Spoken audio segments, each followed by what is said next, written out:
Welcome to The Source, where we combine the headlines with in-depth conversations with the newsmakers themselves. I'm Pinky Webb. Today on the program, noontime variety show Eat Bulaga returns after the departure of its main host, but the new set of hosts received mixed reviews from avid viewers. TV hosts Tito, Vic, and Joey also find a new home that will air their variety show. And confusion swirls as to who truly owns the Eat Bulaga brand and its segments.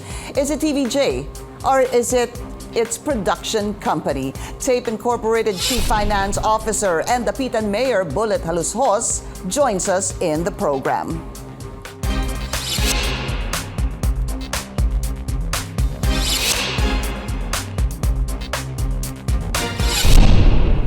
The avid viewers of Eat Bulaga tuned in for the return of the longest-running noontime variety show after the departure of its pillars Tito Soto, Vic Soto, and Joey De Leon, and the other hosts. The new set of hosts went on air Monday, but it was met with mixed reviews and comparison with the original hosts. As the show goes on for Eat Bulaga, TVJ finds a new home in TV5 where their fans can watch them again. Let's go straight to the source of the story. We have Tape Incorporated Chief Finance Officer and Dapitan Zamboanga del Norte Mayor Jalosjos. Mayor, thank you so much for your time. Welcome to the source. Hi, thank you po. Good morning, Ms. Pinky. Good morning to The Source and CNN. Thank you for giving us this time to at least air out our site. Our pleasure, sir. It's been announced that TVJ will air on TV5. How do you feel about this? I'm I'm happy that meron na po silang bahay. I'd like to congratulate them for putting up the show this early sa TV5 and manunod po ako. Susuporta po ako sa show nila. Oo. Dalawa ho panoorin nyo? Yung sa GMA at sa TV5? We will be same time po ba? Same, Hindi ko po alam eh. Same time slot? I don't know, sir.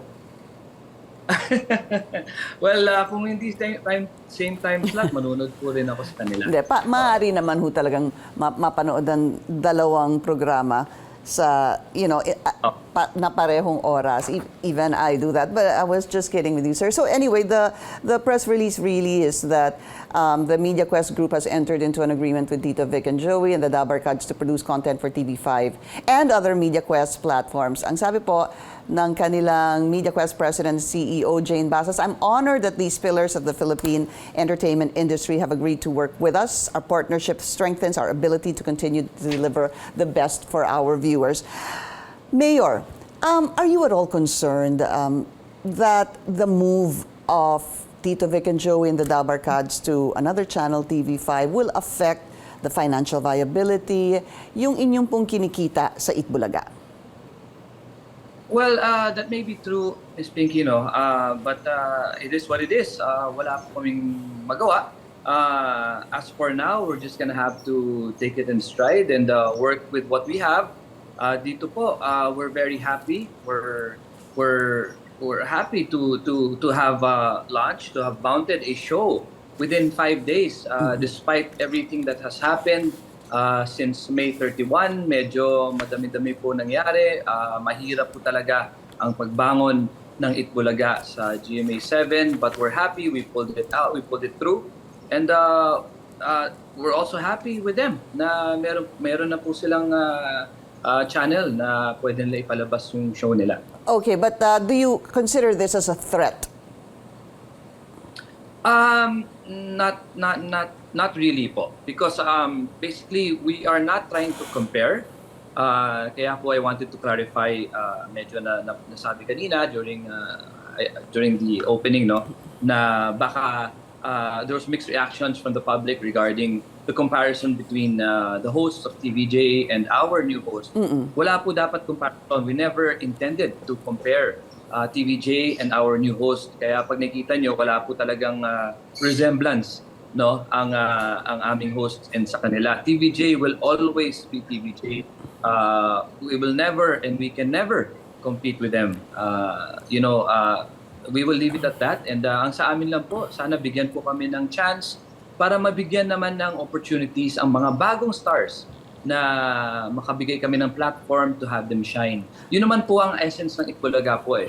Ang essence po ng Eat Bulaga, medyo nawala yan along the way, is to find raw, good talents and for us to give them the platform to show these talents, no. If you remember, well, back in the day, even TVJ, hindi naman po sila pinanganak na TVJ na eh. Pumasok po sila sa Eat Bulaga, nagtulungan kami, sumikat ng sobra-sobrang TVJ. Pumasok din po si Aiza Sigera, if you would remember, sumikat din po siya. And then also Aldab, and also Jose Nwali. Yeah. So these are talents and artists that really came out of Eat Bulaga, which is produced by Tito. Did you even have second thoughts of actually using Eat Bulaga during the premiere of the new Eat Bulaga noong Monday po? No. Eat Bulaga is really tape. In fact, ang kontrata ng GMA7 is with tape Eat Bulaga. Tape Nakalagay Eat Bulaga. doon. And I don't think we need a lawyer. It takes a lawyer to understand that we have been running for 44 years.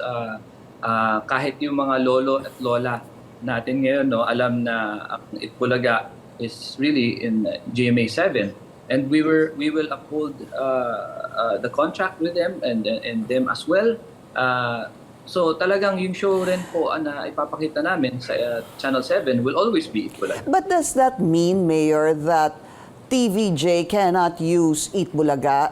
We're all, bago pa lang ho kasi itong balita na lilipat na po sila ng tahanan sa TV5. We don't know kung anong oras po yung kanilang, what the time slot is, ano po ang pangalan. Pero sakasakali po, paggamitin po nilang Eat Bulaga, dahil sabi nyo nga, alam naman ng Eat Bulaga, tape, GMA7, pero yung iba din sasabihin, ang alam nila sa Eat Bulaga ay TVJ. Well, I don't want to go into strict detail, no? Pero syempre kami po ang nag-trademark niyan ng 2011. And we also had another application 1991. So just the fact na walang iba ang nag-oppose, none of the TVJs, no one else opposed our filing, our application for the trademark of Bulaga. Just means to say na talagang it's clear na the name stays with us, with the company, and with the corporation. So hindi po talaga pwedeng madala po yung Eat Bulaga. Okay, pasensya na po. So, ibig po sabihin nito, you applied for the trademark of Eat Bulaga in 2011. Am I getting that correct, sir? Obviously under tape. That's right. Yes, of course po. Oo. At because wala pong nag-oppose, I don't really know how the process goes eh. Dahil wala pong nag-oppose, ang ibig sabihin, nasa inyo po, nasa tape po ang pangalan na Eat Bulaga. That's right po. Oo. Kailangan kasi po may mag-oppose eh. But during the time when we applied for it, which means it's a long way back, nakailang taon na rin po. If no one opposes, then everyone is agreeable and it's understandable, whether you be the host, whether you be the partner and the production and even the network. It's understandable that the trademark stands with our company po. Kasi nung nakausap ko po si Tito Sen, tinanong ko din po siya dyan. If I remember right, ang sabi po niya, yung Eat Bulaga was created by Joey De Leon.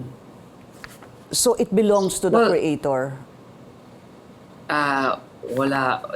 Well, if it may be true, it may be not. Ang ano lang po namin dito is during that time, balikan po natin yung mga sinasabi ni Tito Sen. He mentioned 1979 po, and that was production specialist. I just wanted to clear it out kasi he seems to omit some details every time nagpapa-interview po siya. So, ika-clarify ko lang po. Ang production specialist is actually still owned by my dad. Our family owns production specialist during 1979. Alam na alam ko po ito because that is the day I was born. Kaya po ako tinawag na Bullet because ang unang pinoproduce po namin is PBA. Dinala po namin yung Washington Bullets sa Pilipinas to fight against the All-Stars of the PBA. And after nun, nag-shift na po kami to a noontime variety show, which is now Eat Bulaga, noong 1981. Then we called it, the production produced it as tape naman po. But Eat Bulaga aired in 1979. No, it did not. It really aired 1981, nung hawak na po ng tape. Wait, 1979, parang nag-uusap na po sila noon eh. Si Tito Viera was actually under production specialist.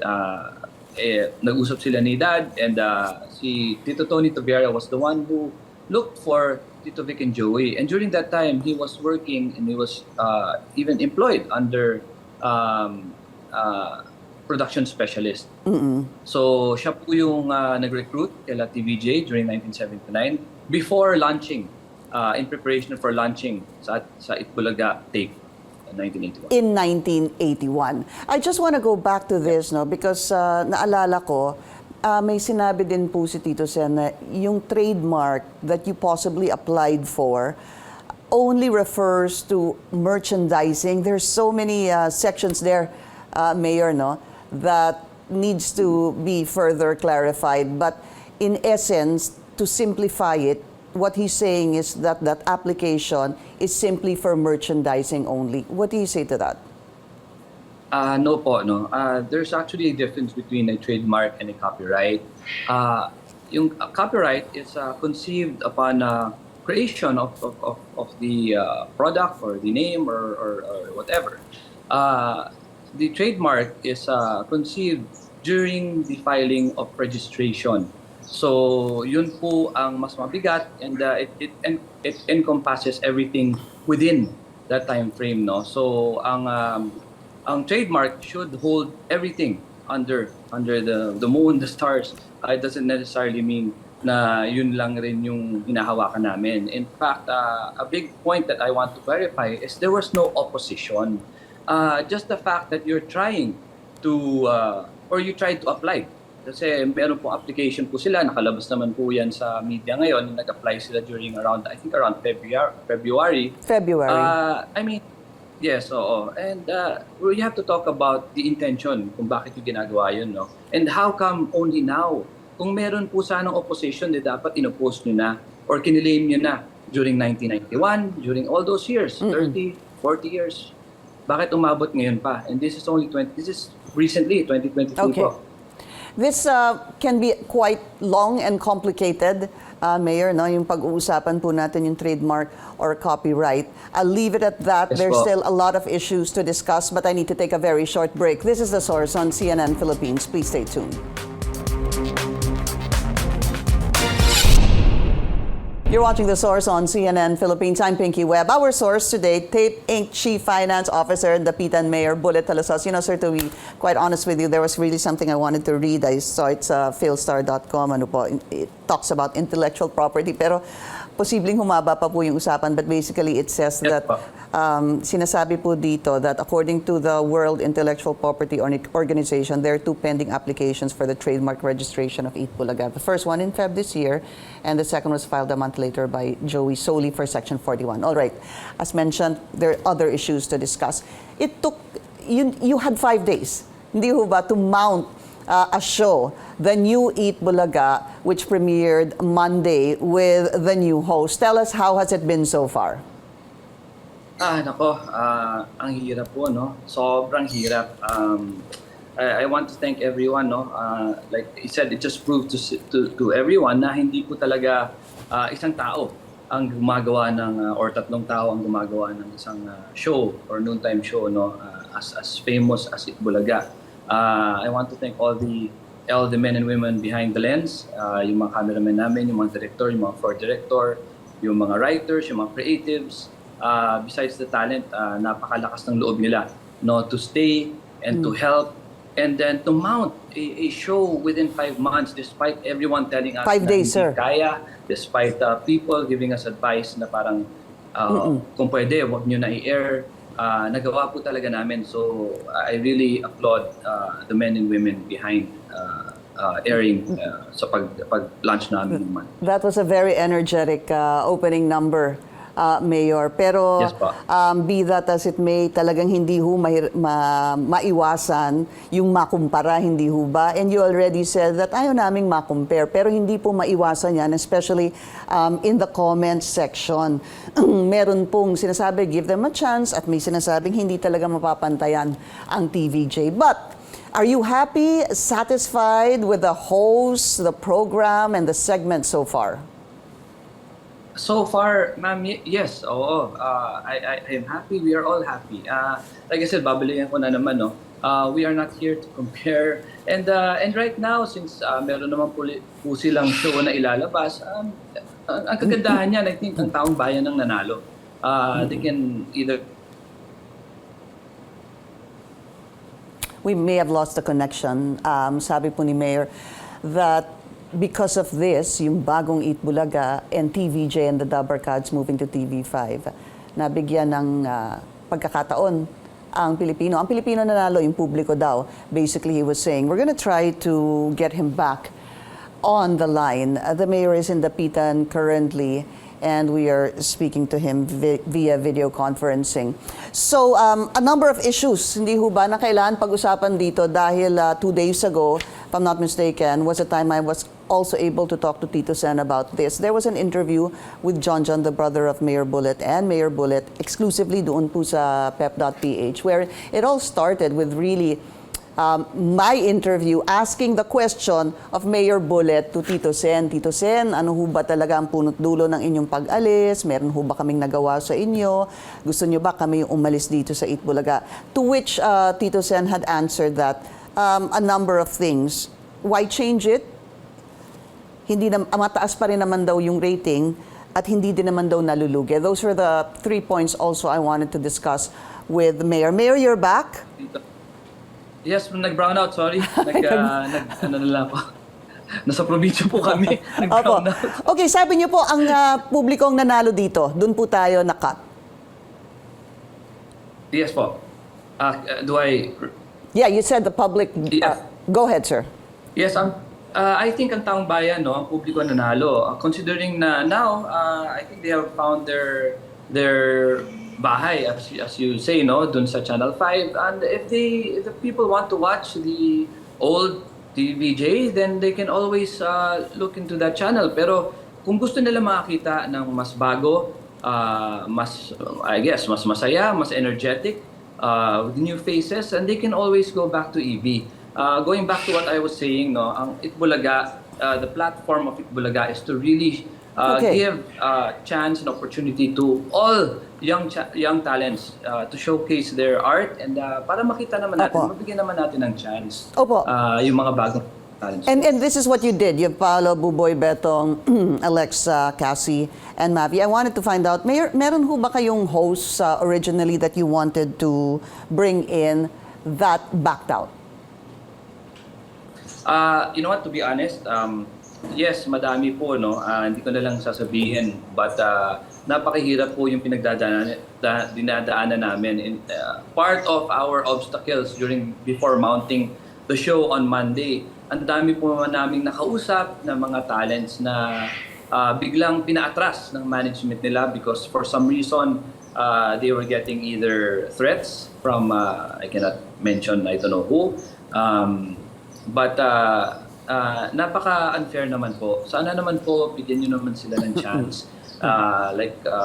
What was given to TVJ back in the day, what was given to Isa Sigera back in the day, what was given to Jose and Wally. Bigyan nyo naman ng chance to open and air these talents. Mayor, I need to clarify this. So meron po kayo sanang gustong ibang host pa? Pwedeng originally or in addition to the host you have, Paolo, Buboy, Betong, XOXO, Alexa, Cassie, and Mavi, ano po. Okay na sana. Pero sabi nyo, pinigilan po sila ng kanilang manager, ganun ho ba? Dahil tinakot sila? Paano ho yun? I cannot disclose, no? Kasi we cannot put a face to the name and the name to pero may ganun po, may ganung mga galawan. And even on the day itself that we were launching, meron pa po kaming mga calls coming from the old group that was recruiting them to leave us para hindi kami maka-air. Sana naman po pinabayaan na lang kami. Nakuha na naman nila yung gusto nila eh. Sila naman yung umalis, hindi naman kami nagpaalis sa kanila. So sana naman po pabayaan na lang po kami, and pabayaan naman po to grow, and for other people, other viewers to watch a new kind of Eat Bulaga. I'm not saying a new kind of TVJ. TVJ is still TVJ, pero bigyan nyo naman kaming chance and give a younger viewers, a new demographic of viewers to see a different type of variety show na pwede naman namin i-launch sa aming platform na Eat Bulaga. Which I understand, no? The track that you're really taking here, it's not a comparison. Besides, it's going to be very hard to do that 44 years of TVJ in Eat Bulaga. Opo. Kaya lang, pasensya na ho kayo. I know that you cannot name names. Ano po? Kailangan lang pong klaruhin kasi baka ho hindi it might not leave, baka it might leave a bad taste, no? Pag sinabing, meron kaming gusto, pero tinakot sila. Ibig sabihin, just please explain, ano ho ba yung pananakot and how does that happen? Hindi na, okay, I'm sorry, let me rephrase that. Hindi pananakot, but I guess pressure. To give you a good example, Karen, one of our singers, nagre-rehearse na po siya sa amin for the opening, and umatras bigla before open. So obviously we don't know why, sino nagpa-atras, and kung bakit nila ginawa. And since nagre-rehearse na po siya sa amin during that time. I see. Okay. I'll respect that, sir, because I know that you didn't really want to name anyone. It's just that it needed to be clarified, Mayor, no? Kung sabihin kasing na tinakot sila ng kanilang manager or management. Hindi ko po alam kung exactly what you meant by that. Let me rephrase, Ms. Pinky, hindi po tinakot. Maybe pressure. Let's just use that term, pressure. Na-pressure sila. Okay. Now, we need to talk about the issues. Nalulugi ho ba at plano ho ba talagang palitan yung mga hosts? But I need to take another short break. This is The Source on CNN Philippines. We'll be right back.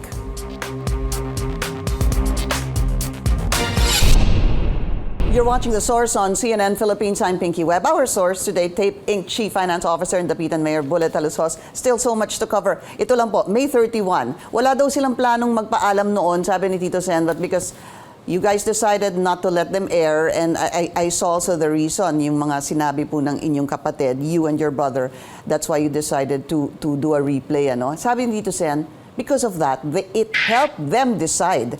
They were not in a position to make a decision at the moment, pero dahil hindi sila pinaere, doon natulaksit na it pushed them to make that decision to leave tape. In hindsight, Mayor, nagkamali ho ba kayo o yung management, you think, when you decided not to let them air live? No po. No po. Let's go back, no. Sa totoo po nun, let's just stick to the facts. Hindi po talaga totoo na hindi nila plano umalis during that time. In fact, ang lakas na ng ugong-ugong sa industriya. And they were all texting me saying that they already have a date. As far as 3 days ago. On the day before that, nag-text po I think one of the wives of one of the hosts, naabangan na meron pong announcement at 2 p.m. During that time, kaya po sinigurado po namin, the President decided na to cut it off, na baka pwede pa namin pag-usapan because we knew already, a day before, we already knew na aalis sila during that day, that time. Kaya po, nandun po sila kompleto. Like what my brother said, hindi po naka-line up si Tito Sen sa araw na yon, pero yung nalaman namin na pumasok siya, that gave us a hint already na sigurado na po yung mag-a-announce sila. Okay naman po na mag-announce kayo. Sana lang, huwag sana gamitin yung Eat Bulaga or yung bahay namin para i-announce po yung pag-alis niyo. So you did not like that? Yung ginamit po yung inyong bahay sa pag-announce? We did not like just the fact na we weren't given the chance to negotiate even further or to even talk to them. Kasi pinutol po nila yung communications nila eh. Ang hirap po sila kausapin. My brother was the one in charge with negotiations. He was talking to them directly. But it would be so hard to even get meetings with them. So alam na po namin. And just like yung mga pinapakita niyong videos right now, sinarado po nila yung pinto nila sa pamilya namin. Hindi po kami makapasok, hindi po kami makausap nila. And even during that time, if you notice, while you're airing this, no, if you notice, there's a time na nagsasalita sila. Meron pong, sorry for the word, no, ang tawag natin dyan is yung idiot board, yung parang teleprompter. Yes, sir. Yung sinusulat po sa papel kung ano po yung sinasabi. Nakikita niyo po, nandyan. I just saw it a while ago. During the time that he was, they were announcing, nakasulat na, nakaready na po ang sasabihin nila. Contrary to what he was saying na hindi po niya alam kung anong sasabihin sa mga tao. Nandyan po, look at it right now. Okay. Meron pong edit board na nakalagay. So, prepared na po sila sa speech nila. Alam na po nila kung anong sasabihin before they announced that they were gonna leave us. Okay, and then on the other side, Tito Sen saying, obviously, hindi naman kami handa. Look at the facts, wag daw yung Ayun kwento. po. Yeah, but... Ayun po, yan po yung... Yeah. Okay. Mayor, sabi ko nga, ang dami pang kailangan pag-usapan. Yung so many issues surface. It boils down to changes that you and your brother John wanted to introduce. Ano po? I want to cover them as much as possible one by one. Hosts, dito na po muna tayo. Did you want to change the host, TVJ? Nagkaroon ba ng kahit na maliit na posibilidad that you wanted them out or to eventually retire? Please respond to that, sir. Yes po. No. That's a big no. Actually, yung sinasabi po nila, totoo naman po yun, na we asked them as part of negotiations kung pwede 3 times a week na lang po sila lumabas. Because we wanted to give room or way or give the stage naman po and a chance for Wally, Jose, and Paolo to shine. So, binigyan po namin sila ng more airtime pag sila mag-opening. And we asked TVJ to be the hosts of Eat Bulaga, which they are. Di lang sila poste, pillar po sila ng industriya na to, ng institusyon ng Eat Bulaga. So we wanted them to just guide. We asked them kung pwede naman, pagbigyan naman natin ng chance si Wally and Jose and Paolo to hopefully take the stage this time. So 3 times a week ang what you proposed. Mayor, unfortunately, we're strict on time here. I have to say goodbye for now on television, but we will continue the conversation with Tape Inc. Chief Finance Officer Bullet Jalosjos doon po sa aming Facebook page. Please tune into that. We have to talk about the host, yung sweldo at nalulugi ba. Thank you for joining us here on The Source. Mayor, thank you also. I'm Pinky Webb. You're watching CNN Philippines.